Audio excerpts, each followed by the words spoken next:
Hello बच्चों, आइए प्रश्न को समझते हैं। प्रश्न दिया गया है 4 धन 3 वर्गमूल ऋण 20 इस पूरे की घात 1/2 धन 4 ऋण 3 वर्गमूल ऋण का 20 इस पूरे की घात 1/2 का मान ज्ञात कीजिए। तो बच्चों, इस प्रश्न में हमें इन दो वर्गमूल का मान ज्ञात करना है। तो बच्चों, इस प्रश्न में जो मुख्य अवधारणा का प्रयोग होगा वो ये होगा कि एक सूत्र होता है x की घात 2 धन y की घात 2 की घात 2 इस पूरे की घात 2 बराबर होती है x की घात 2 ऋण y की घात 2 का वर्ग धन 2 गुणा x गुणा y की घात 2। तो यही सूत्र इस प्रश्न को हल करने में प्रयोग में लाएंगे। पहले हम ले लेते हैं इसको भाग 1 ले लेते हैं, इसको भाग 2 ले लेते हैं। पहले हम भाग 1 को हल करते हैं। तो यह 4 धन 3 वर्गमूल ऋण का 20 इस पूरे की घात 1/2। इसे हम मान लेते हैं ये बराबर है x धन i y के।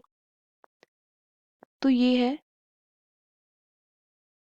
दोनों पक्षों में वर्ग। सबसे पहले हम इसे और सरल करके लिख लेते हैं 4 धन 3 वर्गमूल इस ऋण की जगह पे हम लिख सकते हैं i की घात 2 गुणा 20, क्योंकि i की घात 2 का मान जो होता है वो होता है ऋण 1 के।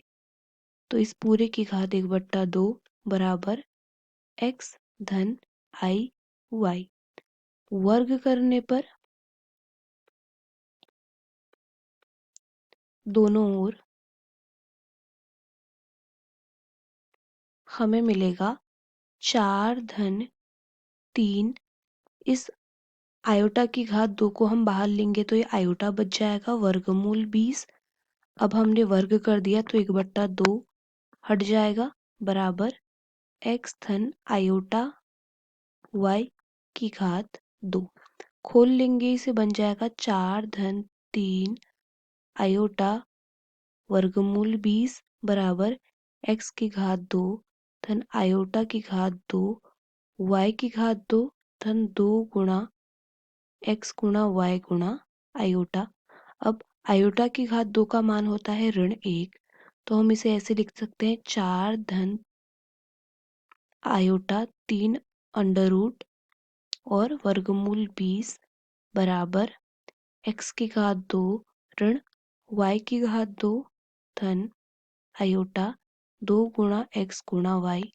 तो इसका मतलब यहाँ पे वास्तविक संख्याएं जो होंगी वो होंगी एक दूसरे के बराबर, और जो काल्पनिक संख्याएं होंगी वो होंगी एक दूसरे के बराबर। यहाँ से x की घात 2 ऋण y की घात 2 मिल गया 4, और हमें दूसरा मान मिल गया 2 गुणा x गुणा y बराबर 3 गुणा वर्गमूल 20।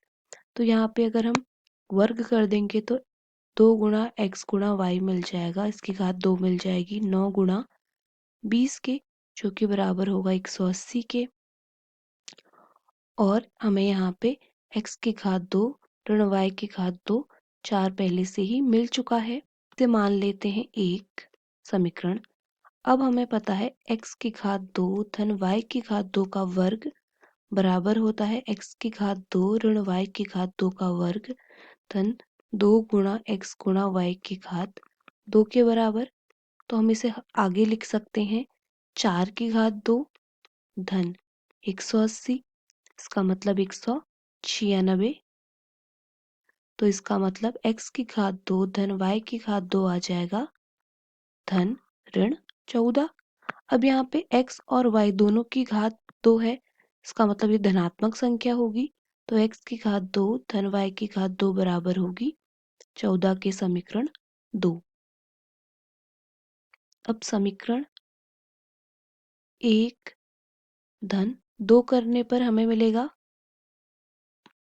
इन दोनों को अगर जोड़ देंगे तो मिलेगा 2 x की घात 2 बराबर 14 धन 4 18। तो x की घात 2 मिलेगा 9 के बराबर, x मिलेगा धन ऋण 3।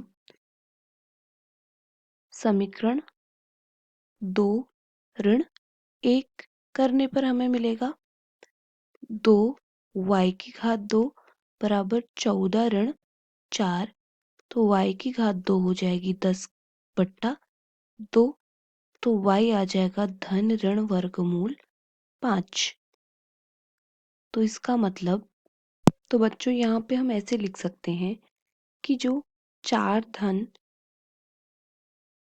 3 वर्गमूल ऋण का b की घात 1/2 है, वो है बराबर x धन i y के। तो इसका मतलब 4 धन 3 वर्गमूल ऋण का 20 की घात 1/2 बराबर है x धन i इंटू वाई के गुणा y के। तो हमें पता है कि हमें x का मान जो था वो मिल गया था धन ऋण 3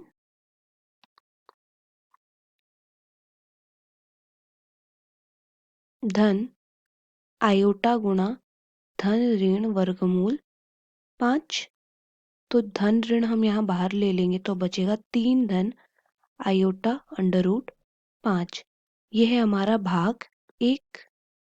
अब दूसरे भाग को भी हल करेंगे, जो कि है 4 ऋण 3 वर्गमूल ऋण का 20 की घात 1/2।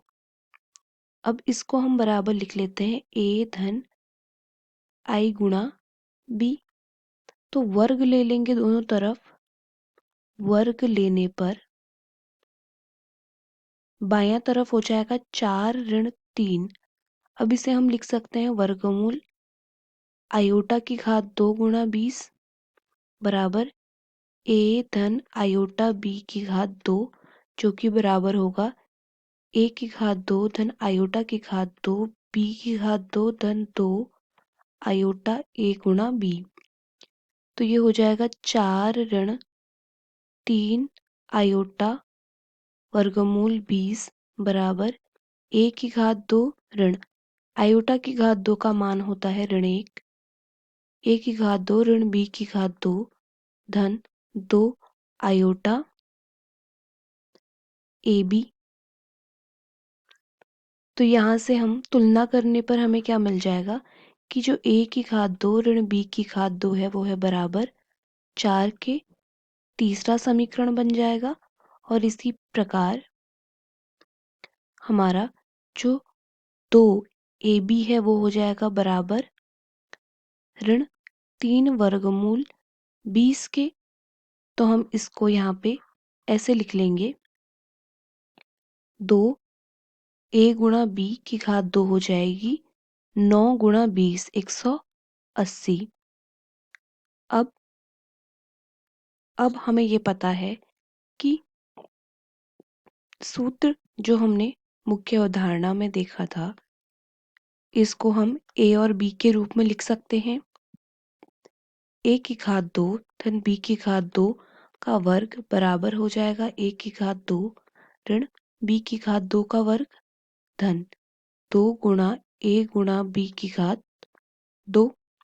तो यहाँ से a की घात 2 धन b की घात 2 का वर्ग बराबर हो जाएगा a की घात 2 ऋण b की घात 2 का मान है 4। तो ये हो जाएगा 4 की घात 2 धन 2 गुणा a गुणा b की घात 2, इसका मान था 180। तो ये मिल जाएगा हमें 196। तो यहाँ से भी हमें a की घात 2 धन b की घात 2 का मान मिल जाएगा धन ऋण 14 के। अब दोनों की घात 2 है, वर्ग है तो ये हमेशा धनात्मक ही होगा संख्या। तो a की घात 2 धन b की घात 2 का मान आ जाएगा 14। ये हो जाएगी हमारी समीकरण चौथी।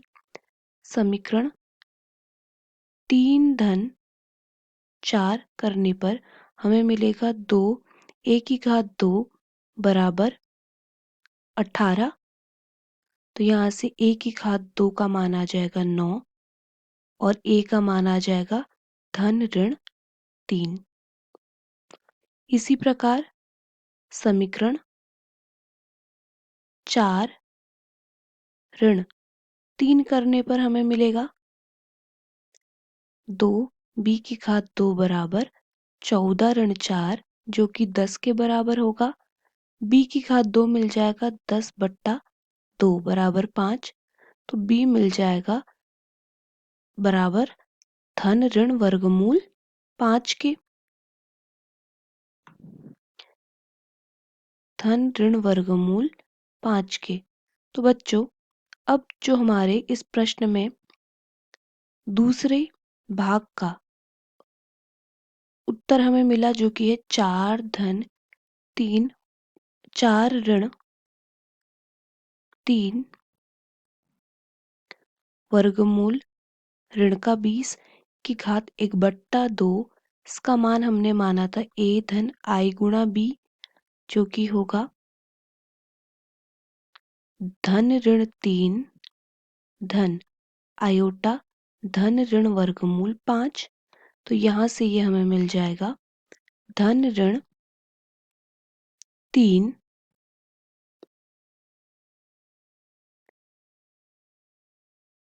बाहर ले लेंगे तो ये बन जाएगा 3। यहाँ पे हम इसे ऐसे लिख लेंगे धन ऋण 3 धन ऋण वर्गमूल 5 गुणा i की घात 2 के मान के रूप में। तो बच्चों यहाँ पे हम इसे ऋणात्मक रूप पे लिखेंगे क्योंकि हमारा भाग 2 में जो काल्पनिक नंबर है वो ऋणात्मक है और वास्तविक नंबर धनात्मक है। तो हम इसे लिखेंगे 3 ऋण आयोटा वर्गमूल 5। ये हो जाएगा हमारा भाग 2। इसी प्रकार भाग 1 में हमारा जो मान है इसे हम बराबर लिखेंगे धन का 3। अब जो यहाँ पे काल्पनिक नंबर है वो है धनात्मक में, तो धन का वर्गमूल 5 आयोटा। ये हो जाएगा हमारा भाग 1। तो इसे हमने और हल करके कुछ इस प्रकार लिख लिया। अब भाग तो बच्चों अंत में हमारा जो उत्तर होगा वो होगा भाग 1 धन भाग 2। इसका मतलब 3 धन आयोटा वर्गमूल 5 धन 3 ऋण आयोटा वर्गमूल 5 कट जाएगा आपस में तो उत्तर आएगा 6। तो बच्चों दिए गए प्रश्न का उत्तर होगा 6। आशा करते हैं आपको प्रश्न समझ आया होगा। धन्यवाद।